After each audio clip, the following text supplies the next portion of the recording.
OpenAI is reportedly talking about giving the United States government a stake in the company, and at first that sounds almost radical. One of the most powerful AI companies in the world possibly handing the public a slice of the upside before it goes public. The reported number is 5%.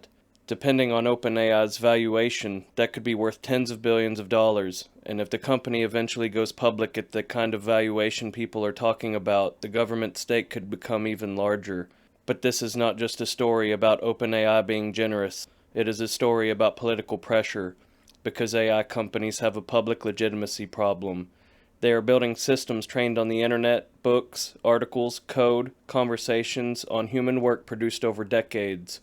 Then they turn that into private products, private valuations, private IPOs, and potentially private trillion-dollar companies. That creates a very obvious question. If AI was built partly from the public, why does almost all of the upside go private? That is the narrative OpenAI is trying to get ahead of. The reported plan is to give the government a stake and place it into a public investment fund, something modeled loosely on Alaska's permanent fund. Alaska took oil wealth and turned part of it into a fund that pays dividends to residents. The AI version would ask a similar question.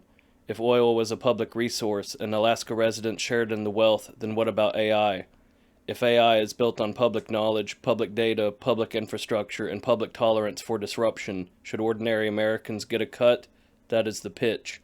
Instead of AI being something that replaces jobs, scrapes the public internet, concentrates wealth in Silicon Valley, and then asks everyone to trust the billionaires, the companies could say, no, the public owns part of this too. You do not just get the disruption, you get a dividend. Anthropic has floated a similar idea, sometimes described as a digital dividend. Same basic logic. If AI creates massive economic gains, some portion of those gains should flow back to the people whose data, labor, and society help to make it possible. And on the surface, that sounds reasonable. If AI really is going to become a foundational technology, like electricity, oil, railroads, or the internet, then maybe the public should not be left standing outside while a handful of companies capture the entire upside. But there is another way to read this. This is not just a public benefit, it is also political insurance. OpenAI is facing regulatory scrutiny. The government is asking harder questions about safety, labor disruption, national security, copyright, monopoly power, model releases, and the social cost of artificial intelligence. And OpenAI wants to go public. That matters, because an IPO depends on trust. It depends on investors believing the company can grow without being crushed by lawsuits, regulators, export controls, congressional investigations, or public backlash. So a public stake can function like a dividend, but it can also function like a shield. The company gives the government a piece of the upside, and suddenly the government is not just the regulator, it is also the shareholder. That changes the incentives. If the government owns part of OpenAI, does it regulate OpenAI more aggressively because the public has a stake? Or does it regulate OpenAI more softly because the public has a stake? That is the hidden machinery here. Ownership does not automatically mean accountability. Sometimes ownership creates accountability, but sometimes ownership creates conflict. If the government becomes financially invested in a company's growth, then every enforcement action starts to look different.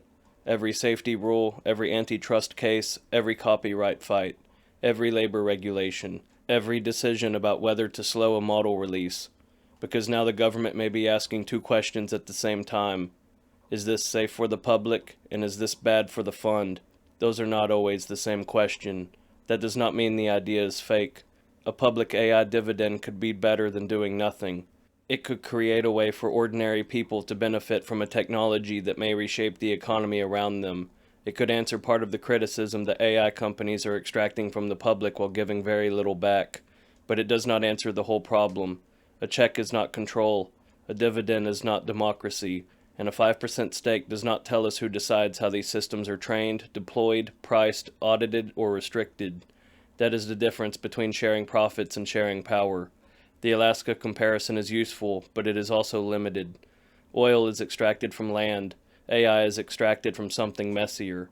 Language, culture, creative work, code, behavior, public research, user data, labor markets, social trust. So if the public is owed something, the question is not only whether people get a yearly check, it is whether the public gets a real say, because a dividend can become a pacifier. Here is a little money. Now stop asking how the machine was built. Stop asking whose work trained it. Stop asking whose job it replaced.